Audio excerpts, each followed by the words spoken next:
Please welcome Mark's close friend to the stage, Timothy McNeal.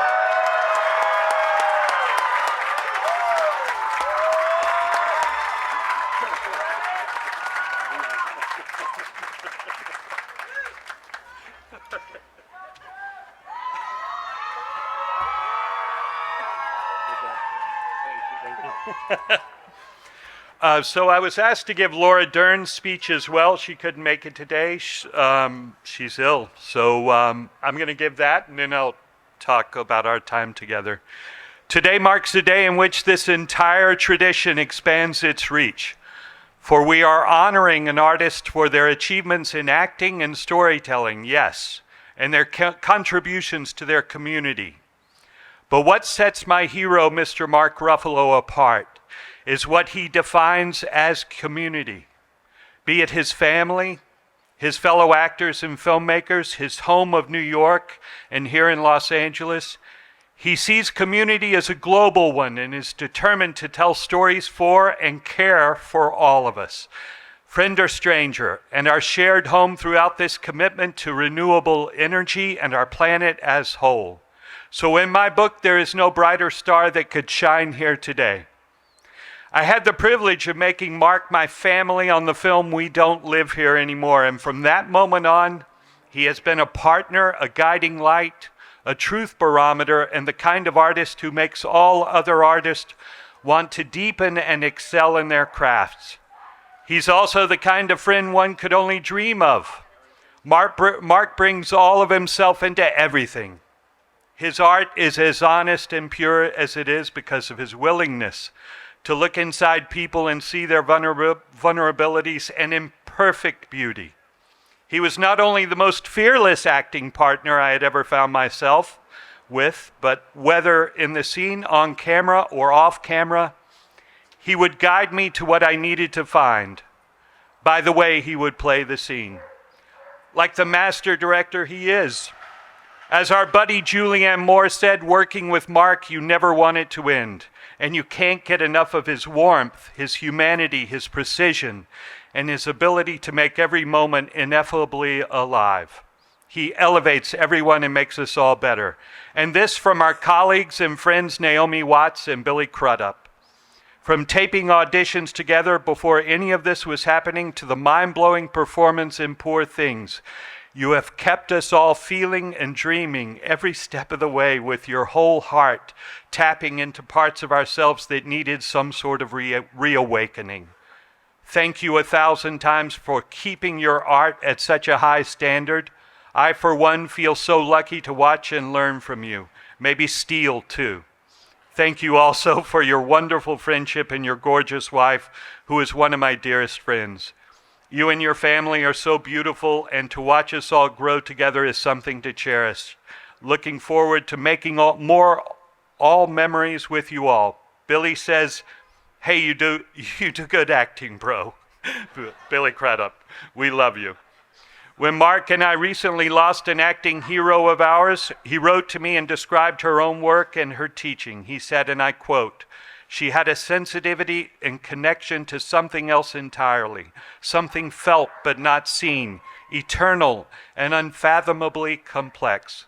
She calmly regarded humanity in all its beauty and ugliness, sadness and joy, strife and repose, laughter and despair, the totality of the experience. And when I sat with his words, I remember thinking that he had finally cracked open for me what it is about his own work that leaves us breathless, particularly as I sat in absolute awe and bliss after watching his creation of Duncan Wedderburn in Poor Things, which, side note, is the most incredible batshit miracle possible. Laura.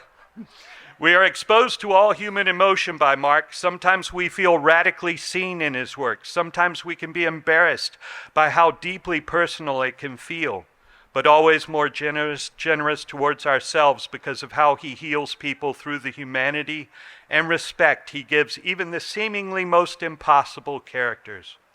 What more could I ask of a hero than that he makes us all better, even without us knowing he's doing it? Mark carries the most devilish irreverence and simultaneously an elegant grace in all of his work. He is the rarest exception to every rule about goodness in men, as well as holding a brave artistic mastery. And all the while, Mark is also a big old classic movie star. As an actor, filmmaker, activist, and humanist, he is committed to leaving this world a more conscious and aware place, and now he has generously brought his bright, shining star to this neighborhood. I love you, Mark. Thank you for making me a better actor, a better friend, parent, and citizen. You paved the way for radical invention and are an example of living through deeply loving all who you know. I'm honored to pay tribute to all you are. Laura Dern.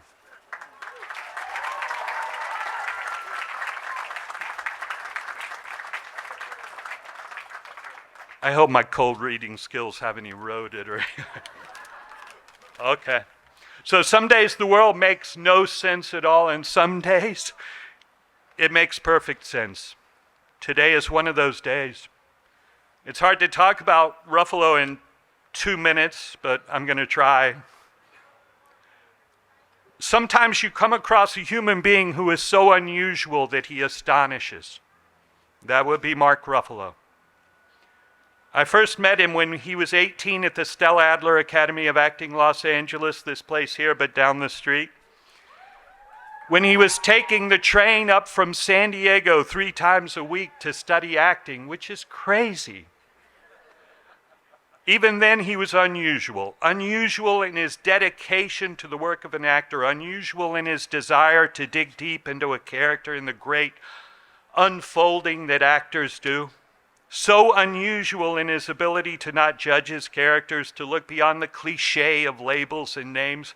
He always seemed to me, this is so crazy, he always seemed to me as if he was recovering characters from the trash heap of preconceived ideas and stereotypes. It drove me crazy being his classmate.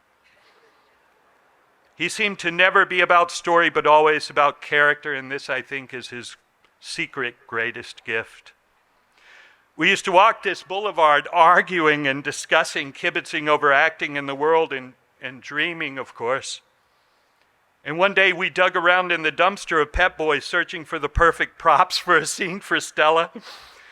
And the workers at Pep Boys I'm sure thought we were absolutely crazy, but that was him. I wouldn't have dug through the dumpster unless he asked me to. So Mark was reborn through the work, and it was unbelievable to watch. He is so unusual. Stella used to talk about acting being soul work. Stella and our teacher, Joanne Linville, remarkable teacher. I had no worries about Mark's soul because it is unusually deep. Mark is a soul warrior. The people that know him well, I almost feel like we take that part of him for granted, even though it is so unusual. He took that advice and he not only poured his soul into the work, but also into life. And the world is so much better for it. He is such a kind soul and has such a high degree of emotional intelligence that sometimes you can miss the fighter in Mark Ruffalo. But boy, it's there. One time there was a teacher at Stella's who was kind of difficult and maybe a little bullying. So he went into our co-ed bathroom.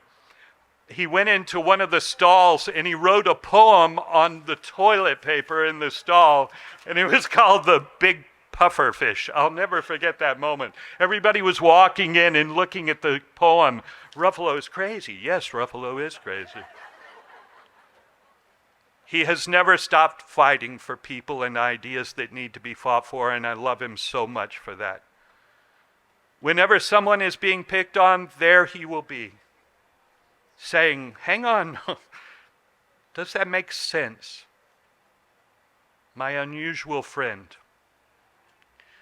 Where he gets his energy, of course, is a mystery nobody knows. He never seems to stop, but he is such an unusual mensch. I'll finish with this. We were both fans of Allen Ginsberg.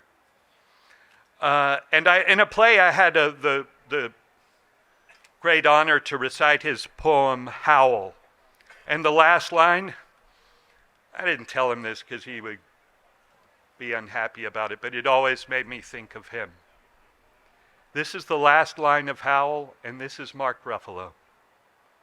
Holy, the supernatural, extra brilliant, intelligent kindness of the soul.